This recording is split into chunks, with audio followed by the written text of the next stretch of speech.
مش أي حد يعرف يصلح بين اتنين متخاصمين. الناس اللي بتعرف تعمل كده دي ناس عندها قدرة غريبة إنها تشوف الصورة الكبيرة، تسمع كل طرف وتعرف إزاي تجرب المسافات. بيعرفوا يطفوا النار وينهوا الغضب بكلمة فيها عدل وكلمة فيها رحمة.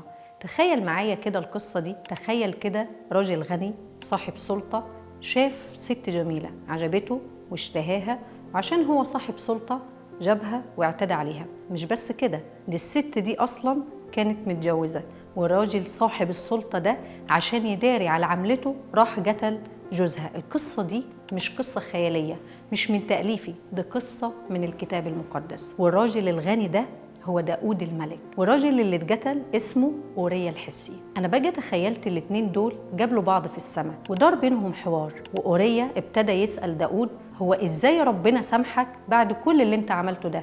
والحقيقة لقيت إن الحل الوحيد للوضع الغريب ده إن يكون المسيح واقف ما بينهم وبيعمل الصلح، وبيقول له أوريا إن داود فعلا غلط ومستحق العقاب، لكن محدش فيكم بلا خطية، ويفكرهم إن هما الاتنين اتدفع عنهم التمن وشال العقاب على الصليب. اللي بيصلح بين الناس ده مش مجرد واحد محايد مش متفرج، لكنه حد مستعد يدفع الثمن. ممكن يخسر راحته وسمعته أو حتى ناس من حواليه علشان المصالحة دي تتم. ده بالظبط اللي حصل على الصليب. كان في خصومة مش بين اتنين بقى زي داود وأوريا الحسي، لكن بين الإنسان وبين الله بنفسه. والمشكلة ما كانتش مجرد سوء تفاهم، دي قضية عدل، خطية تستحق عقوبة الموت الأبدي، وكان لازم حد يتدخل. بس مش حد يحاول يهدي النفوس، لكن حد مستعد يدفع الثمن بنفسه. وهو ده اللي حصل في الصليب.